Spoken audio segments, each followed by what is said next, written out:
en nuestras Biblias, y el clicker no funciona,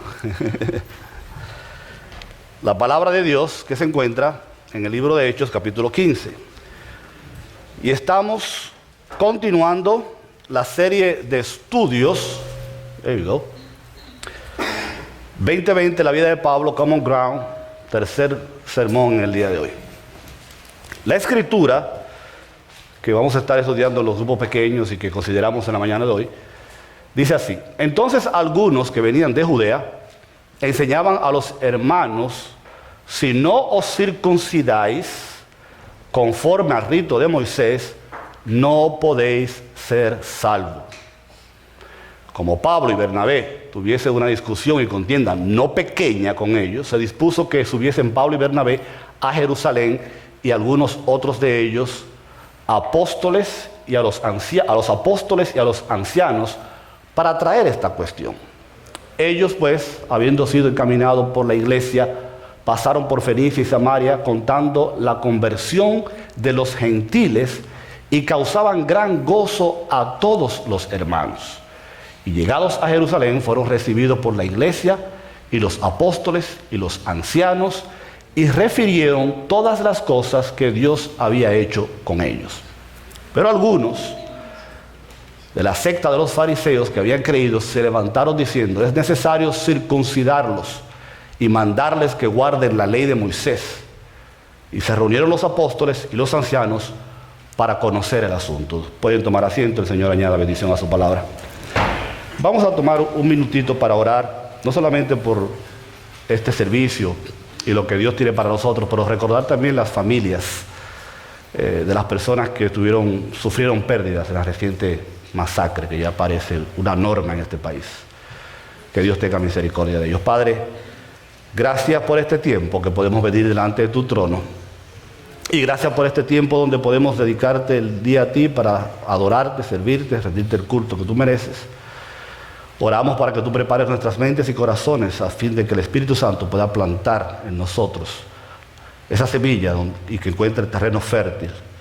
Padre, y mira los familiares de las víctimas de la reciente masacre que ocurrió en Oregon. Padre, en el nombre de Jesús, que ellos puedan encontrar consuelo, la paz que sobrepasa todo entendimiento, y que esto sirva de alguna manera para que muchas personas se acerquen a ti.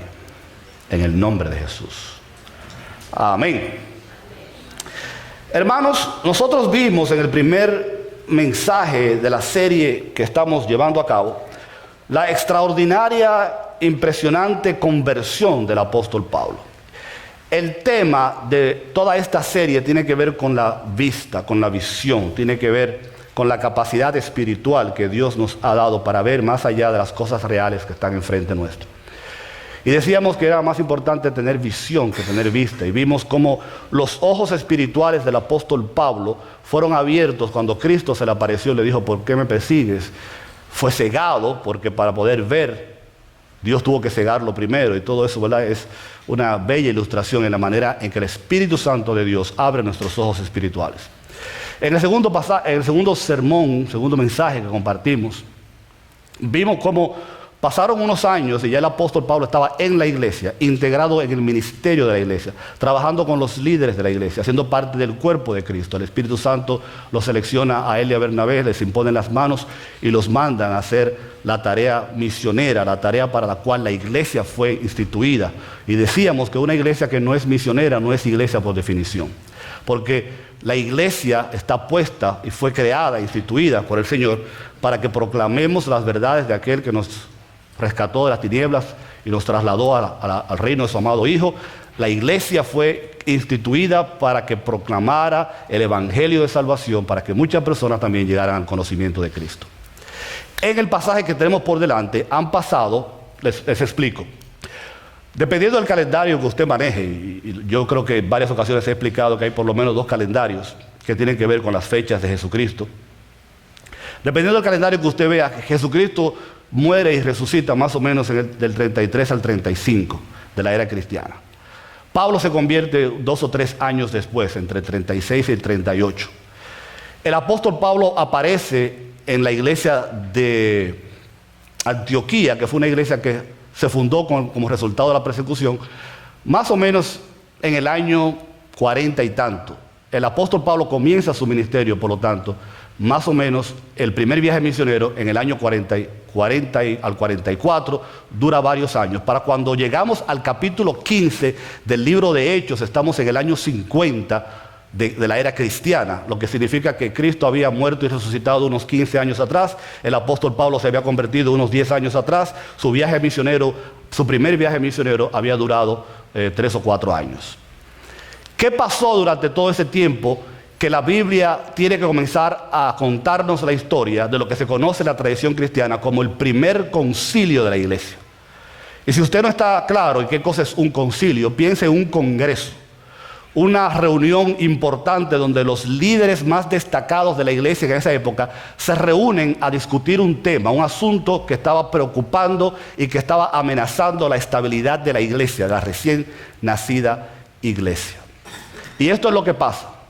Dios abrió los ojos espirituales de Pablo y sus compañeros para que cuando comenzaran a predicar el evangelio, llegara no solamente a las iglesias judías, a las sinagogas, y se convirtieran judíos. Y ustedes saben, lo hemos dicho y está en la Biblia, que los primeros cristianos fueron judíos, la primera iglesia en Jerusalén era judía, y no es sino hasta que el apóstol Pablo, Pedro y otros comienzan a predicar el evangelio entre los gentiles, y los gentiles que habitaban en ciudades del Asia Menor y del área del Mediterráneo, comienzan a convertirse a Cristo, el Espíritu Santo empieza a derramarse sobre ellos, y los ojos del apóstol Pablo y de otros comienzan a abrirse para entender que el evangelio no estaba limitado solamente al pueblo de Israel, sino que en el plan de Dios estaba salvar a toda la humanidad, incluyéndote a ti y a mí. Pablo lo entendió, sus compañeros lo entendieron, pero los judíos de Jerusalén tenían todavía sus ojos cerrados, porque recuerden, todo es un asunto de visión, todo es un asunto de cómo podemos ver las cosas. Y hoy queremos hablar acerca de la capacidad de ver la verdad. Cuando esta gente comienza a convertirse en las diferentes ciudades griegas de la época y romana, mientras el apóstol Pablo iba fundando iglesias, si ustedes ven el mapa, el primer viaje misionero de Pablo comienza en la isla de Chipre, se extiende por Laconia y varias áreas del Medio Oriente. Mientras Pablo iba plantando iglesias seculares, un grupo de judíos de Jerusalén iba detrás de él, llegando a las iglesias recién nacidas y diciéndole: qué bueno que ustedes se convirtieron a Cristo, ustedes gentiles. Qué bueno que aceptaron al Señor por la fe, pero ahora, para que su salvación sea completa, ustedes necesitan convertirse en judíos. Ustedes necesitan ser prosélitos. Ustedes necesitan circuncidarse, cortar el prepucio, que es una práctica en el pueblo de Israel, que se hace a los recién nacidos. Después que usted está adulto es bastante peligroso. Ahora usted tiene que adoptar las leyes de Moisés. Ahora usted tiene que guardar el sábado. Ahora usted tiene que vestirse como judíos, cantar como judíos y parecer judíos para poder ser completamente salvos. Y por supuesto, la iglesia comenzaba a enfrentarse a una de las más terribles amenazas que la iglesia ha experimentado a través de los años: la introducción de las herejías en el seno de la iglesia. La iglesia primitiva tuvo que enfrentarse al flagelo de la persecución de los judíos primero. Por 300 años, comenzando con Nerón, que asesinaría a Pablo y a Pedro en el primer siglo, y hasta Diocleciano y otros emperadores, la iglesia experimentaría el látigo de la persecución por 300 años. Pero todo eso cesaría. Pero el tercer enemigo más importante que la iglesia comenzaría a enfrentar desde el primer siglo sería las herejías.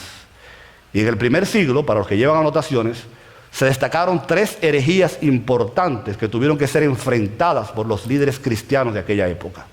La primera fue precisamente la que se discute en el concilio, en el Congreso de Jerusalén, los judaizantes.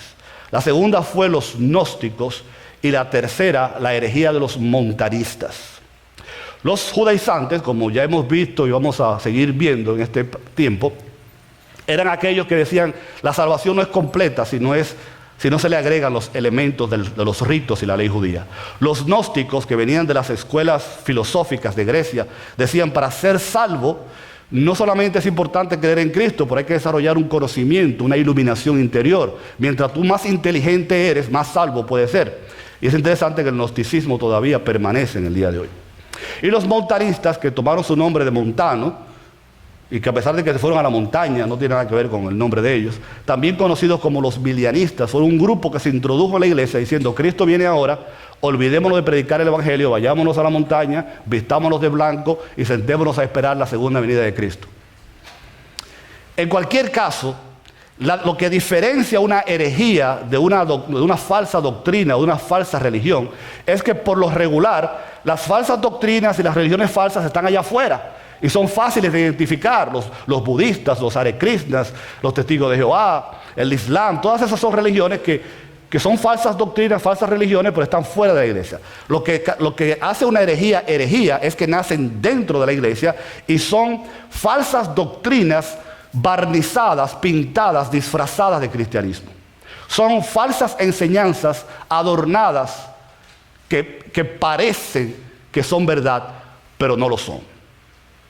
Y los primeros cristianos tuvieron que enfrentar, Pablo en sus cartas, sobre todo a los Gálatas, tiene que enfrentar fuertemente la herejía de estos cristianos judaizantes, porque no estamos hablando de los judíos de afuera, sino de los judíos convertidos a Cristo que estaban proponiendo todas estas enseñanzas y doctrinas, particularmente a aquellos que se convertían entre los gentiles. Después Pablo va a tener que atacar y defender la iglesia de los, como dijimos ya, de los gnósticos, y la iglesia del segundo siglo tendría que enfrentarse a otras doctrinas. Y vendrían otras, vendría el arianismo que nace dentro de la iglesia, que decía que Cristo no era Dios, que era mitad humano, mitad Dios. Y otros concilios se tienen que celebrar a través de los años para refutar estas falsas enseñanzas. ¿Por qué? Porque recuerden que en el primer siglo, sobre todo en el año 50, cuando se celebra el concilio de Jerusalén, el Nuevo Testamento ni siquiera estaba escrito todavía. Pablo es quien va a desarrollar la doctrina sistemática con sus cartas, y vamos a tener que esperar hasta el año 100 con las cartas de Juan y el Apocalipsis para que el Nuevo Testamento se termine de escribir. Pero la iglesia no va a conocer un Nuevo Testamento organizado en 27 libros hasta el final del siglo IV, en el año 397, cuando el canon de la Biblia finalmente se cierra y los líderes de la iglesia dicen que estos son los 27 libros autorizados e inspirados de la palabra de Dios. La única herramienta que la iglesia tenía para defenderse de los ataques del diablo a través de las herejías era este tipo de congreso, este tipo de reunión, este tipo de concilio, donde los apóstoles en este caso y los líderes destacados se reunieron para considerar el asunto y definir si era verdad o era mentira lo que los judaizantes estaban proponiendo. El tema aquí era que si se permitía que se propagara las enseñanzas de los judaizantes, el evangelio se iba a corromper. Las aguas cristalinas del evangelio de Jesucristo serían contaminadas con elementos extra bíblicos. Y si no hubiera sido por lo que sucedió en el concilio de Jerusalén en el año 50, el evangelio de Jesucristo se hubiera contaminado de tal manera que probablemente hubiera desaparecido. Gracias a Dios que el concilio se reúne y Dios permite que los que participaron en esa celebración, en ese evento, se pusieran las gafas, los lentes, los anteojos correctos para poder ver la verdad de que la salvación es primeramente por gracia y que no necesita añadirle absolutamente nada para que sea perfecta. Yo le invito a que usted saque sus anteojos simbólicos de sus bolsillos, sáquenlo, o de su cartera, se los ponga, así como Batman. Hágase de cuenta que está en un teatro tridimensional y vamos a ver 3 puntos importantes acerca de la verdad de que la salvación, o sea, 3 puntos, ¿verdad? 3 puntos que nos hacen ver con claridad la verdad acerca de la salvación desde el punto de vista bíblico. Recuerden que no fue sino hasta la Reforma, que después de que la iglesia se contaminó por 10 siglos también con un montón de falsas doctrinas, los reformistas o los reformadores tuvieron que hacer una declaración y decir lo que se conoce en la historia como las 5 solas: sola escritura, sola fe, sola gracia, solo Cristo y solo a Dios merece la gloria. El punto número 3 de esas 5 solas de la Reforma dice que solamente la gracia es capaz de salvarnos y solamente por gracia nosotros encontramos redención, paz con Dios, salvación, vida eterna, etc. En el pasaje de Hechos 15, el versículo 11, cuando los apóstoles Pablo y los demás empiezan a defender la posición bíblica de la salvación, ellos dicen en el versículo 11, antes creemos que por la gracia del Señor Jesucristo seremos salvos al igual que ellos. Pablo está diciendo es gracia sin adición, gracia sin añadidura, gracia sin ningún tipo de elemento exterior, gracia sin obras, gracia sin leyes, gracia sin judaísmo, gracia sin gnosticismo. Es la gracia a la gracia que no le falta nada, que no hay que agregarle nada y que no hay que quitarle nada, porque está disponible para americanos, europeos, chiquitos, altos, bajitos, gordos, flacos, negros, blancos, pobres, ricos, inteligentes, no educados. Es lo que Dios puso a la disposición de todo aquel que quiera recibirla en el día de hoy. El primer punto que queremos ver con nuestros lentes espirituales acerca de la salvación es que la salvación, bíblicamente hablando, es un imperativo y no algo opcional. En el mismo pasaje que leímos en los versículos 8 y 9, dice la Biblia que Dios, que conoce los corazones, les dio testimonio a los gentiles, dándoles el Espíritu Santo a ellos, lo mismo que a nosotros. Y ninguna diferencia, note ahí la palabra diferencia, subrayela porque la va a necesitar en un minuto. Y ninguna diferencia hizo entre nosotros y ellos, purificando por la fe sus corazones. El apóstol está diciendo, la salvación es para todo el mundo. Todo el mundo necesita ser salvo.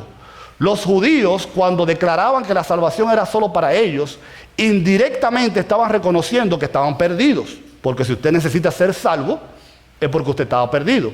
Mucha gente no quiere entender que Cristo vino a salvar al pueblo de Israel porque el pueblo de Israel estaba perdido. Si el pueblo de Israel no hubiera estado perdido en sus pecados, Cristo no hubiera tenido que venir a salvarlos. Entonces ellos primero no querían entender y creer que estaban perdidos, porque ellos entendían que eran los niños mimados de Dios. Los cristianos judíos que se convierten aceptan finalmente y dicen, sí, es cierto, yo tengo que convertirme a Cristo. Y la primera iglesia judía, la mayoría eran judíos. Todos, casi. Entienden que necesitaban ser salvos, pero no reconocían que también la salvación era necesaria para que ellos fueran del pueblo de Israel.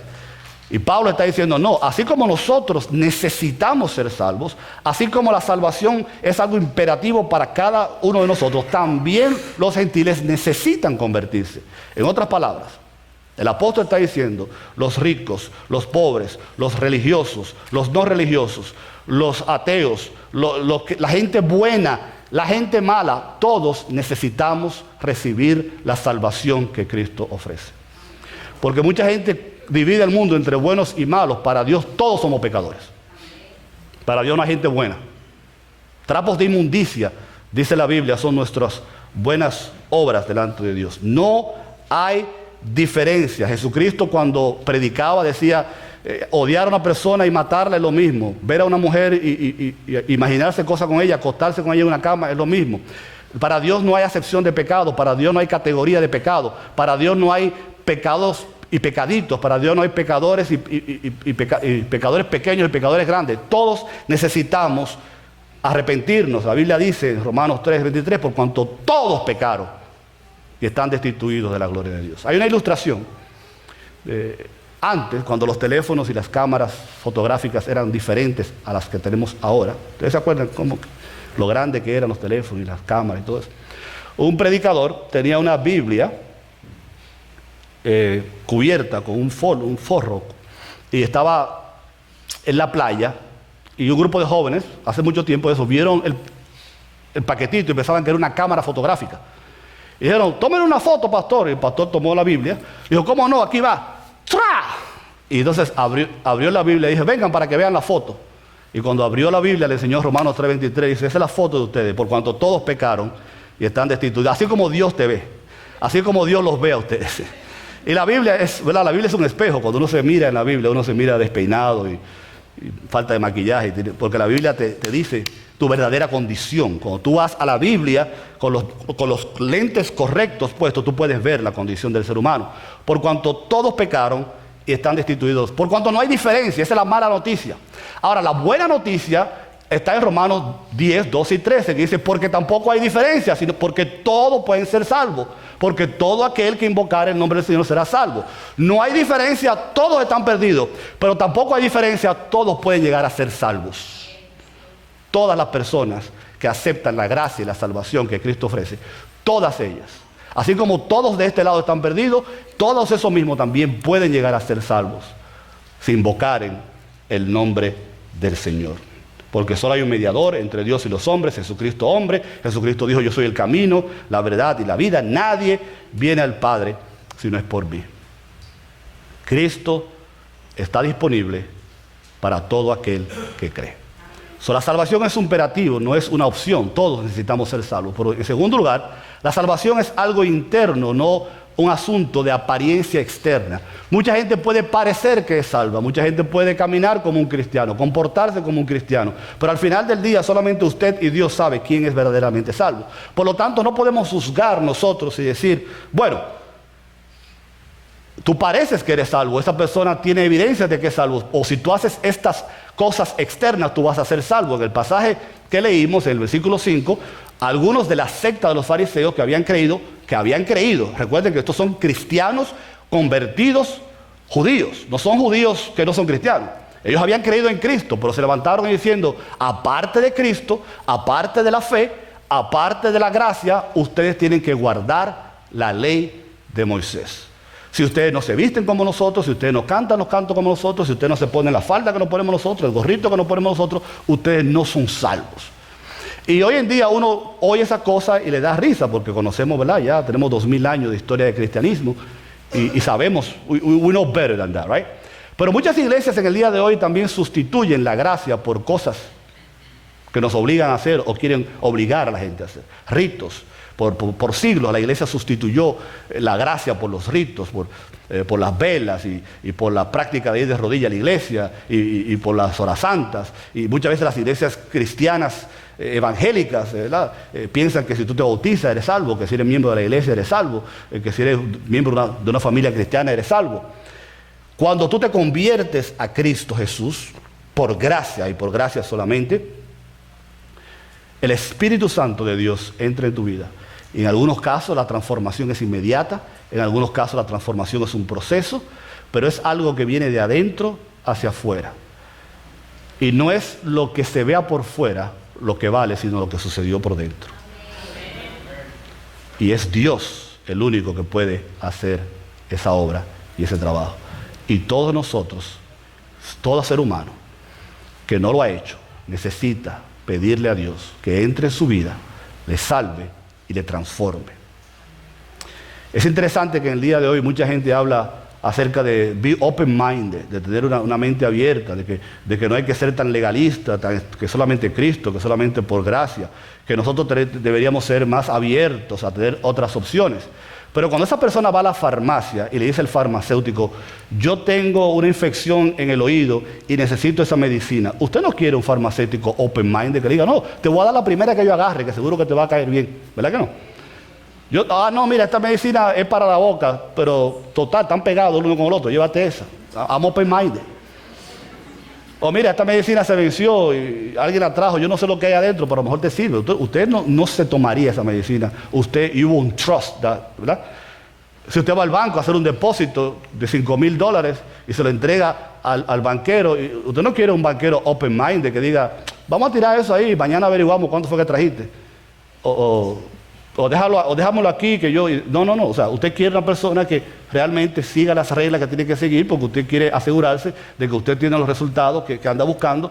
En el cristianismo es igual. No todas las religiones del mundo no pueden estar todas right. O sea, no pueden ser verdad todas las religiones del mundo. Tienen que haber algunas que sean falsas. Tiene que haber alguna que sea verdad.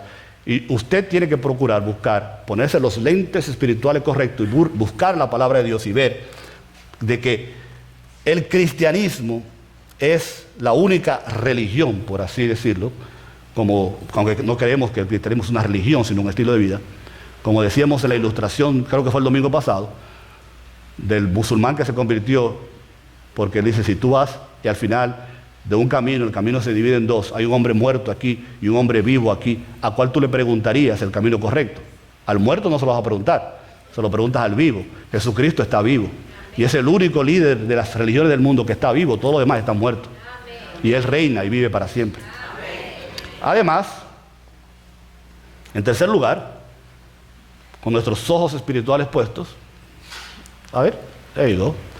La salvación es algo que se recibe, es free given, no se obtiene, no se gana, no hay nada que tú y yo podamos hacer para merecerla.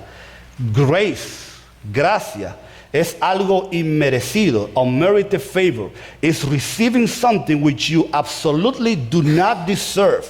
If you can do anything to merit the salvation, then Christ died in vain. Si tú puedes hacer algo para ganarte la salvación, Cristo murió en vano.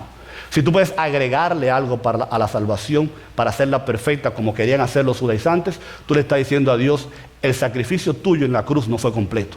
Lo que tú hiciste en el Calvario no fue suficiente. Ahora nosotros vamos a agregarle algo más para completar.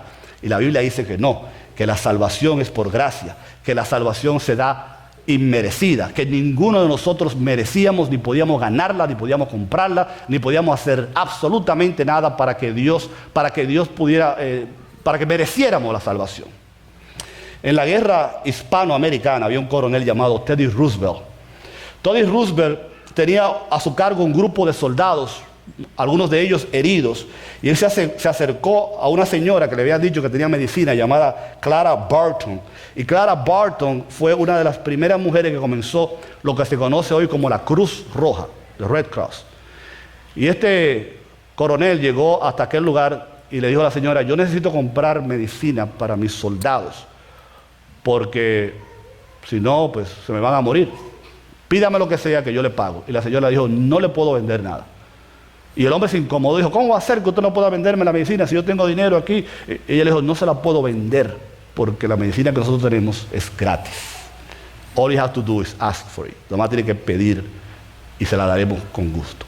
Tú no puedes ofender a Dios yendo a Dios y decirle, Señor, ¿qué debo hacer para ser salvo? O sea, la pregunta es válida, pero en el sentido de que no hay nada, no hay ninguna tarea, ningún trabajo, no hay ningún precio que tú puedas dar. En la época de la Reforma, ustedes recuerdan que uno de los problemas con Martín Lutero era la venta de indulgencias. La Iglesia Católica se inventó que si usted daba un dinerito, unas monedas de oro, la Iglesia le daba un documento y con ese documento usted era salvo.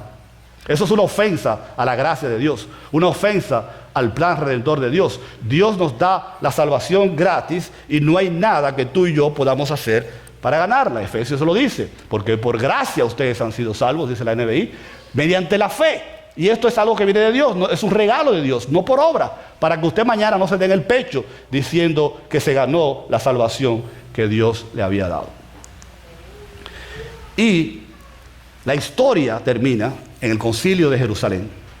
Después que se expusieron los diferentes puntos, después que Pablo y sus seguidores con los ojos abiertos explicaron que los judaizantes y sus prácticas y sus doctrinas no cabían en el plan redentor de Dios, concluye el pasaje a partir del versículo 27, y leo, así que enviamos a Judas y a Silas, los cuales también de palabra os harán saber lo mismo, porque ha parecido bien al Espíritu Santo y a nosotros no imponeros ninguna carga más que estas cosas necesarias, que os abstengáis de los sacrificados a los ídolos, de sangre, de ahogado, de fornicación, de las cuales cosas si os guardaréis, bien haréis, pasadla bien. O sea, le dijeron, usted no tiene que convertirse al judaísmo, usted no tiene que circuncidarse, lo único que usted tiene que hacer es guardarse de la fornicación, de la idolatría y cosas que son, por supuesto, obvias para el cristiano. Así pues, los que fueron enviados descendieron a Antioquía y reuniendo a la congregación entregaron la carta. El Concilio de Jerusalén, después que tomó la decisión, hicieron una carta y se la mandaron a la iglesia. Habiendo leído la carta, se regocijaron. Los gentiles que estaban preocupados de que se habían convertido a Cristo y ahora le están diciendo que se tienen que convertir en judíos, estaban preocupados. Cuando reciben la respuesta del Concilio de Jerusalén, se alegran. Y Judas y Silas, como ellos también eran profetas, consolaron y confirmaron a los hermanos con abundancia de palabras. Y pasaron algún tiempo allí. Fueron despedidos en paz por los hermanos para volver a aquellos que los habían enviado. Mas a Silas le pareció bien quedarse y se quedó un tiempo con los hermanos. Y Pablo y Bernabé continuaron en Antioquía enseñando la palabra del Señor y anunciando el evangelio con muchos otros. El final de la historia fue que el concilio de Jerusalén entendió que la salvación es por gracia, que la salvación es inmerecida, que la salvación que la gracia de Dios no necesita ningún aditivo y que no debe ser contaminada. Y gracias a ese concilio, nosotros en el día de hoy podemos seguir predicando la verdad de que Cristo murió en la cruz. Todos necesitamos arrepentirnos. La salvación está disponible para todo aquel que la reciba y lo único que usted tiene que hacer es pedirla. Ir a Dios y decirle: Señor, yo también quiero ser salvo en el día de hoy. Nos ponemos de pie.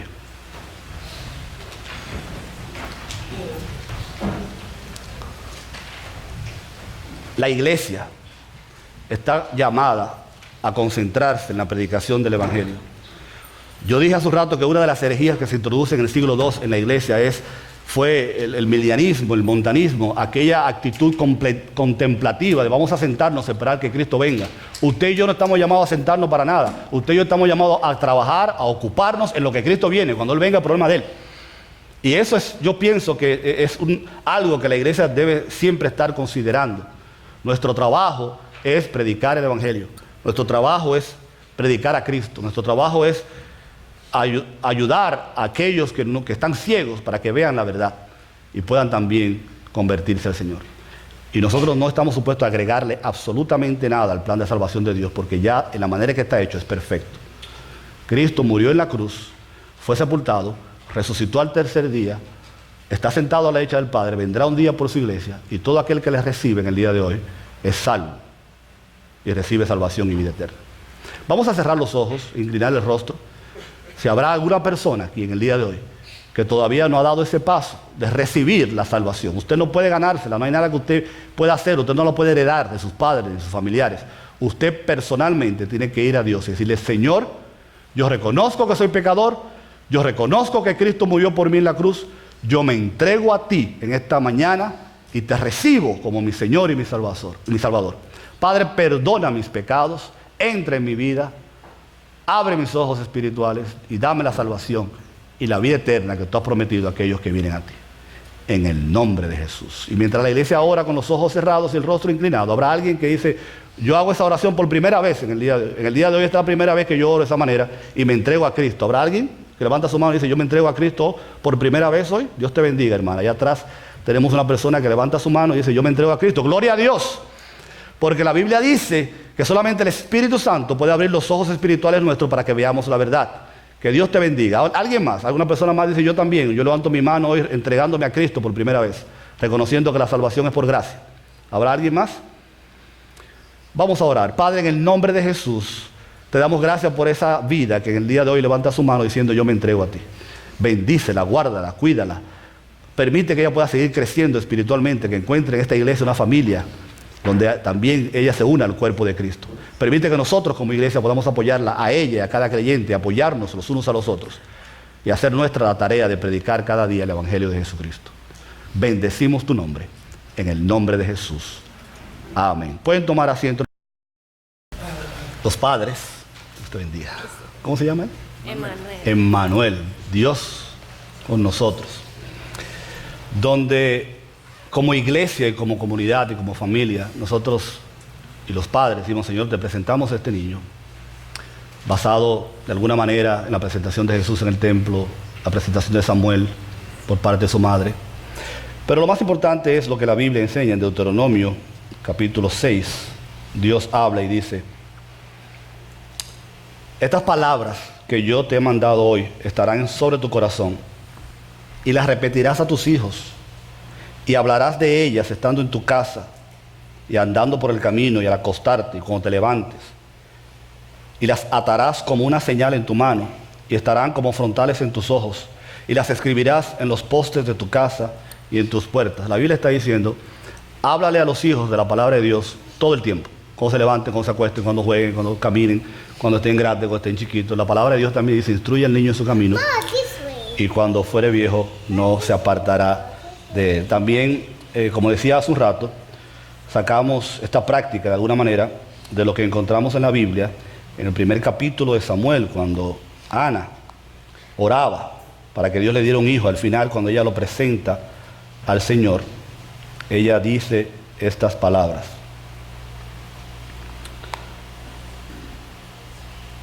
Por este niño oraba, 1 Samuel 1:27, y Jehová me dio lo que le pedí. Yo pues lo dedico también a Jehová, todos los días que viva será de Jehová. Yo pregunto a los padres, ¿es esa la oración de ustedes? Presentar al niño al Señor y dedicarlo al Señor para que todos los días que viva sea del Señor. Vamos a orar por Emmanuel entonces. Padre, en el nombre de Jesús, te damos gracias por este niño y por su familia. Y te damos gracias porque él, como cada hijo, es un regalo que tú das a sus padres. Y ellos han tomado la iniciativa de venir hoy y presentarlo delante de ti como un acto, un gesto de que de aquí en adelante, todos los días de su vida, Señor, sea para ti. Tú lo bendigas, lo cuides, lo guardes, lo protejas, lo instruyas, lo guíes. Tu gracia repose sobre él. Y que cuando la edad correcta llegue, él pueda también recibirte como su Salvador personal. Permite, Padre, que así sea. Y gracias por cada regalo como este que tú nos das. En el nombre de Jesús. Amén. Dios te bendiga. Dios te bendiga. Dios te bendiga.